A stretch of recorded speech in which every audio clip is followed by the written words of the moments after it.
Tomorrow I die. Today I would unburden my soul.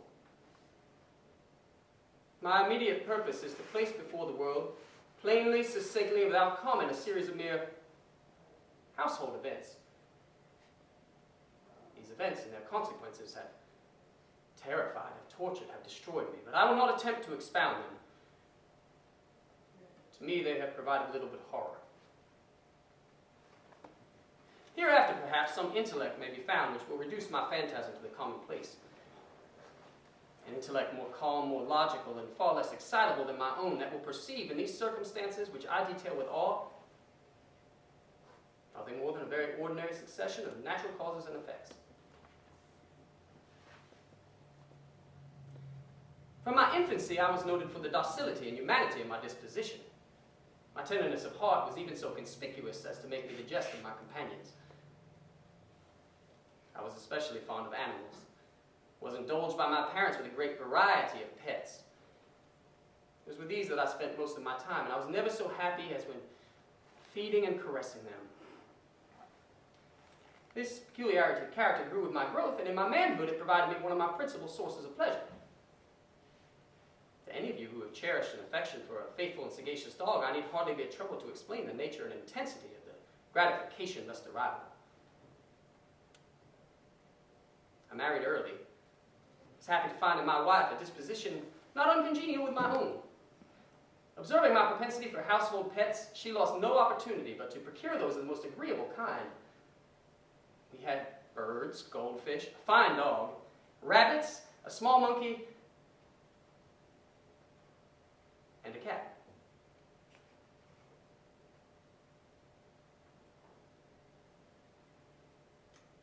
This latter was a large and beautiful animal, entirely black, and sagacious to an astonishing degree. Speaking of his intelligence, my wife made frequent allusion to the ancient popular notion, which regarded all black cats as witches in disguise. She was never serious, and I mention it now for no better reason than at the present it happened to be remembered. Pluto, for that was the cat's name, was my favorite pet and playmate. I alone fed him. He attended upon me wherever I went about the house. It was even with great difficulty that I could prevent him from following me through the streets. Our friendship lasted in this manner for several years, during which my ordinary character and temperament,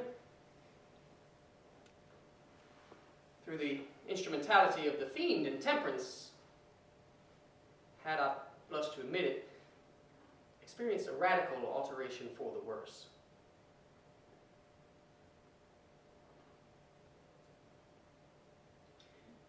I grew day by day more moody, more irritable, more regardless of the feeling of others. I suffered myself to use intemperate language with my wife. At length I even offered her physical violence. My pets, of course, were made to feel this change of character. I not only neglected but ill-used them. But for Pluto, however, I still retained sufficient regard to restrain myself from maltreating him. My disease grew upon me. What disease is like alcohol? And at length, even Pluto was made to feel the effects of my ill temper.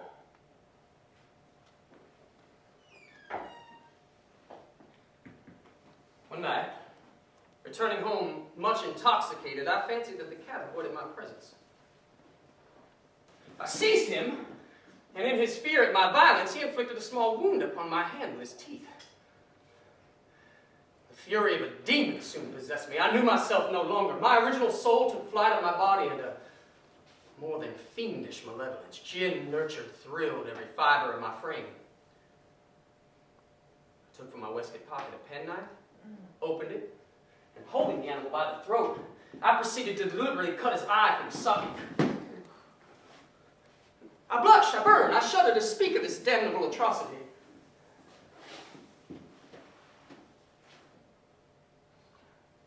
When reason returned on the morrow, I experienced a sentiment half of horror, half of remorse for this crime of which I'd been guilty.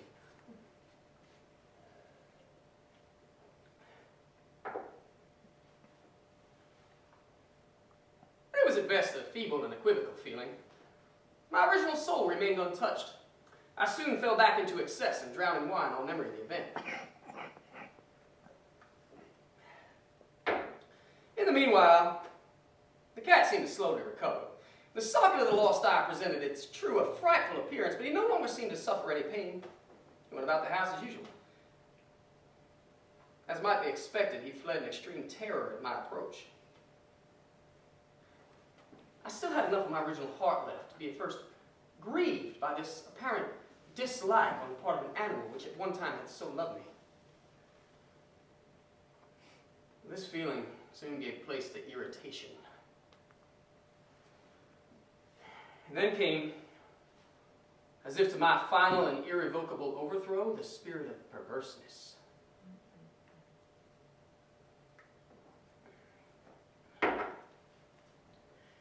The spirit of perverseness urged me to continue and finally to consummate the injury I had inflicted upon the unoffending brute. One morning, in cool blood, I slipped a noose about its neck and hung it from the limb of a tree. I hung it with tears streaming down my eyes and deepest grief at heart. I hung it because I knew that it had loved me and because it had given me no reason of offense. Hung it because I knew that in so doing I was committing a sin, a deadly sin, that would so jeopardize my immortal soul as if to place it, if such a thing were possible, even beyond the reach of the infinite mercy of the most merciful and terrible God. On the night of the day that this cruel deed was done, I was roused from sleep by the cry of fire. The bed curtains were in flames. The entire house was ablaze. It was only with great difficulty that my wife and a servant and myself escaped the conflagration. The devastation was complete. My entire worldly wealth had been washed away, and I resigned myself thenceforward to despair. The day after the fire, I visited the ruins. The walls, with one exception, had fallen in. This exception could be found in a compartment wall which had in large measure escaped the action of the fire. I noticed a dense crowd gathered about the wall, and many persons observing a particular portion of it with minute and eager attention.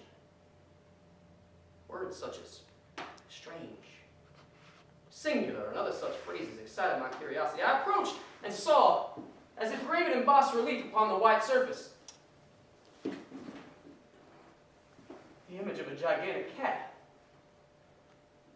This impression was given with an accuracy truly marvelous. There was a rope about the animal's neck. Many months I could not rid myself of the phantasm of the cat. During this period there came to my spirit a half sentiment which seemed but was not remorse. I even went so far as to regret the loss of the animal, and look about me among the vile haunts which I now habitually frequented for some similar pet, the same species and a very similar appearance with which to take its place. One night, as I sat half stupefied in a den of more than infamy,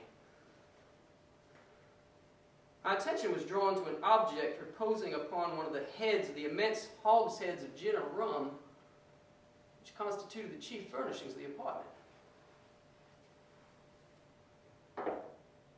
I had been examining this particular hogshead for some minutes, and what surprised me was that I had not sooner noticed the object thereupon. I approached it, placed my hand upon it. It was a black cat, a very large one, fully as large as Pluto, and resembling him in all aspects but one. Pluto had not a white hair on any portion of his body, but this cat had a large, although indefinite, splotch of white covering nearly the entire portion of the breast. When I touched him, he rose immediately, purred loudly, rubbed against my hand, and seemed delighted at my notice. I at once made offer to purchase him of the landlord, but he made no claim to it, knew nothing of it, he'd never seen it before. I continued my caresses. When I prepared to depart, the cat evinced a disposition to accompany me, and I permitted it, stooping occasionally to pat it as we proceeded. When we arrived at the house, the cat domesticated itself at once and became an immediate favorite of my wife.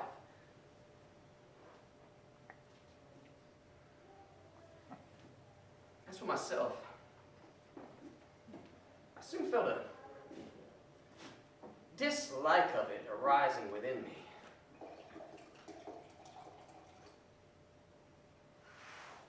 This was just the reverse of what I'd anticipated. But I knew not how or why, but its apparent fondness for myself rather disgusted and annoyed. By slow degrees, these feelings of disgust and annoyance rose to the bitterness of hatred.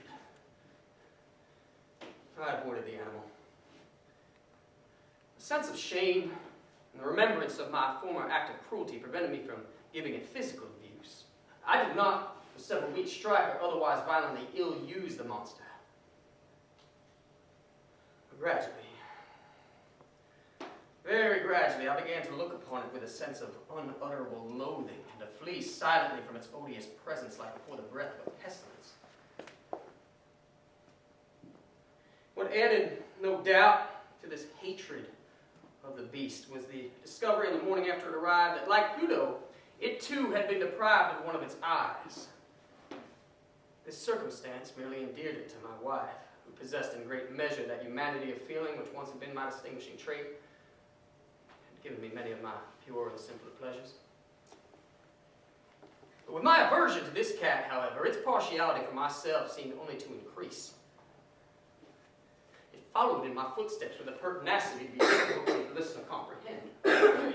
I sat, it would crouch beneath my chair or leap upon my knees and cover me with its loathsome caresses. When I stood to walk, it would get beneath my feet and thus nearly knock me down, or fastening its long and sharp claws in my dress, it would clamber in this manner to my bosom. During moments like these, I longed to destroy it with a blow, but was as yet refrained from doing so. Partly by memory of my former crime, but chiefly, let me confess it at once, by an absolute dread of the beast.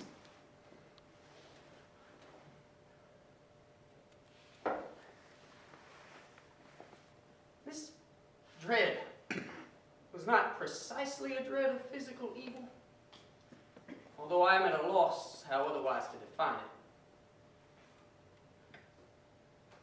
I'm almost ashamed to own. Yes, even in this felon's cell, I'm almost ashamed to own that the horror and terror with which the animal inspired me was heightened by one of the merest chimeras it could be possible to conceive.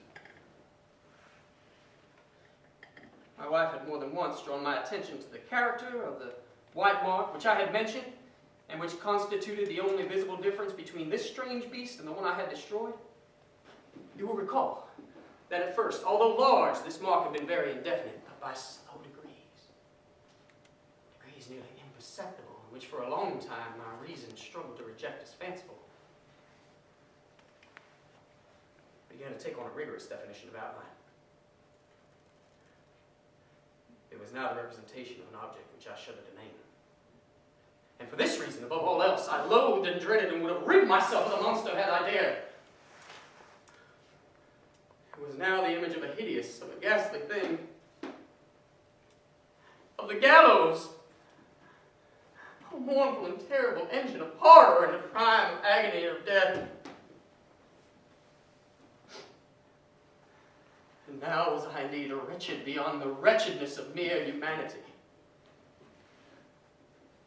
Alas, neither by day nor by night do I the blessing of rest anymore. During the former, the creature left me no moment to myself, and during the latter, I started hourly from dreams of unutterable fear. To find the hot breath of the thing upon my face and its vast weight, an incarnate nightmare I could not shake off. It incumbent eternally upon my heart. Beneath the pressures of torments such as these, the feeble remnant of the good within me succumbed. Evil thoughts became my sole intimates. The darkest and most evil thoughts. The moodiness of my ordinary character rose to a hatred of all things and of all mankind. While to the sudden, frequent, and ungovernable outbursts of a fury to which I now blindly abandoned myself, my uncomplaining wife, alas, became the most usual and most patient of sufferers. One day, she accompanied me upon some household errand into the cellar of the old building that our poverty compelled us to inhabit. The cat followed me down the steep stairs and nearly threw me headlong, exasperated me to madness. Uplifting an axe and forgetting in my wrath the childish dread which had hitherto stayed my hand, I aimed a blow at the beast, which of course would prove it utterly fatal. Had it descended as I wished. But this blow was arrested by the hand of my wife. Goaded by this interference into a rage more than demoniacal, I violently withdrew my arm from her grasp and buried the axe in her brain. She fell dead upon the spot without a groan.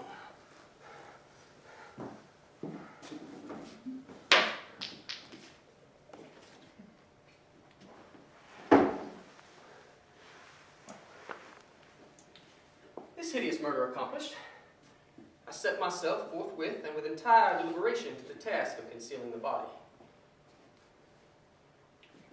I knew that I could not, either by day or by night, remove it from the house, at risk being observed by the neighbors. For some period, I determined to cut it into small fragments and destroy it by fire, about digging a grave for it in the floor of the cellar, putting it in a box, like merchandise, with the usual arrangements, and then having a porter come and take it away from the house. But finally, I hit upon an expedient which I thought was superior to all of these. I would wall it up in the cellar, like the monks of the Middle Ages were said to do with their victims.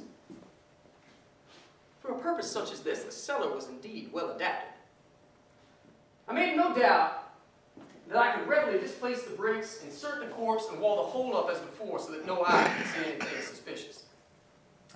In these calculations, I was not deceived. By way of a crowbar, I easily dislodged the bricks, and having carefully deposited the body against the inner wall, I propped it in that position and then relaid the whole structure as it originally stood. When I finished, I felt satisfied that all was right. The wall gave not the slightest appearance of having ever been disturbed. I looked about triumphantly and said to myself, here at least then, my labor has not been in vain.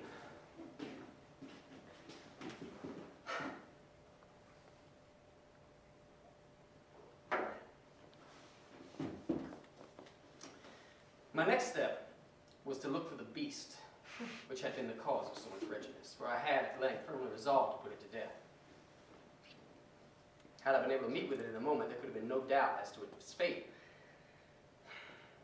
But it appeared that the crafty animal had become alarmed at the violence of my previous anger and had forebore to present itself in my present mood.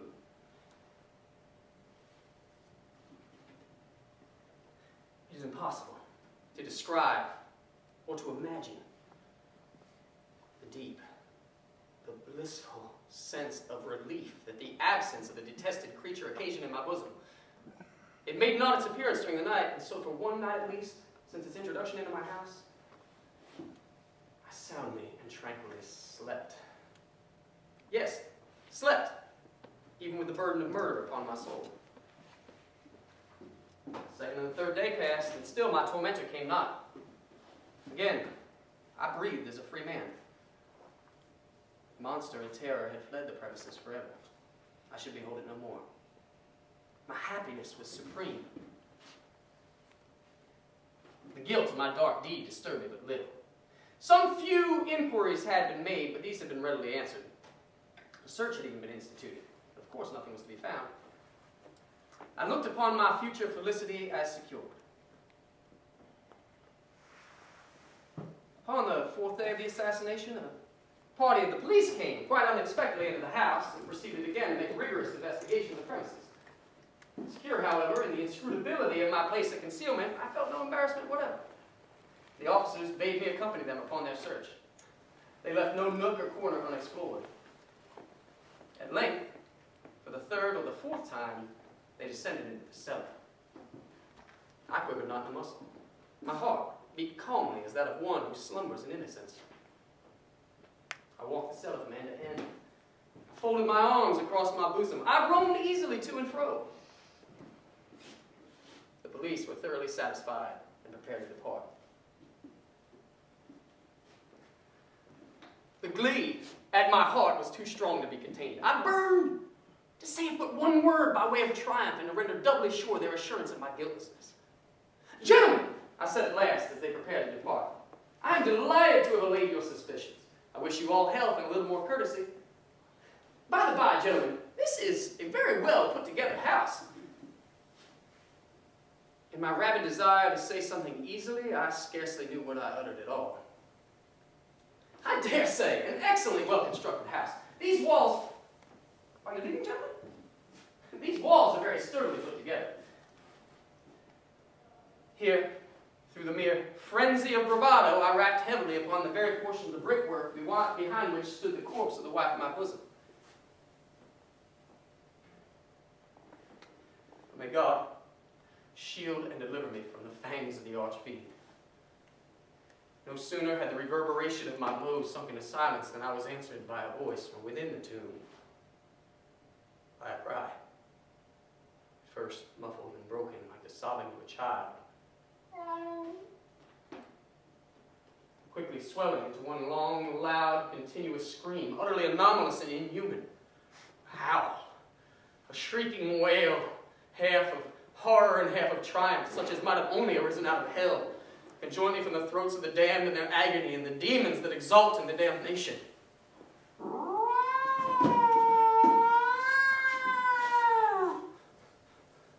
one moment, the party on the stairs remained motionless, out of extremity of horror and of awe, but in the next, a dozen stout arms were toiling at the wall. It fell bodily. The corpse, already greatly decayed and clotted with gore, stood erect before the eyes of the spectators.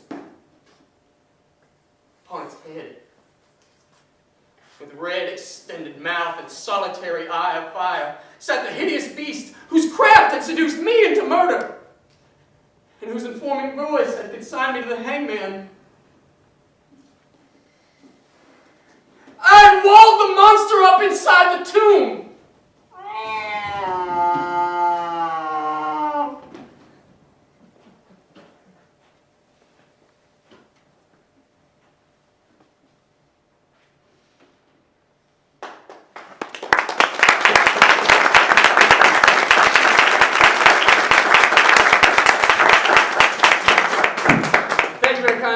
I want to make an announcement. Last night when I did that, some lady was yelling at me outside the theater. It was my mother, actually. And she said, I can't believe you do that to a cat. I didn't, that's a character in this story. And I think he's